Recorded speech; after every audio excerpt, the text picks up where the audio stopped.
Your subscribers, they'll tell you how can I fix login errors on Facebook. So for fixing it, first thing, just try to go to the settings and just check your internet connection. So just open Wi-Fi. If you're using Wi-Fi, just try to turn it off and turn on again. And if you use cellular data, just open cellular data, just try to turn it off and turn on again.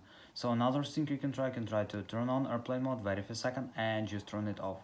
So after you can try to restore your device, so just go to the general, just scroll down, just tap on shutdown, slide to power off, wait for a second and just power phone again. So just simply restore your phone.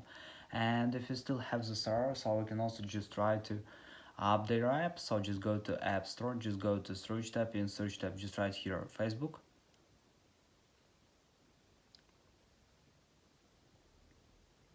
and if you see here update button, just tap on update and wait until it was successful installs latest updates for your Facebook app. So thanks for watching, have a nice day, subscribe to my channel, click like and bye.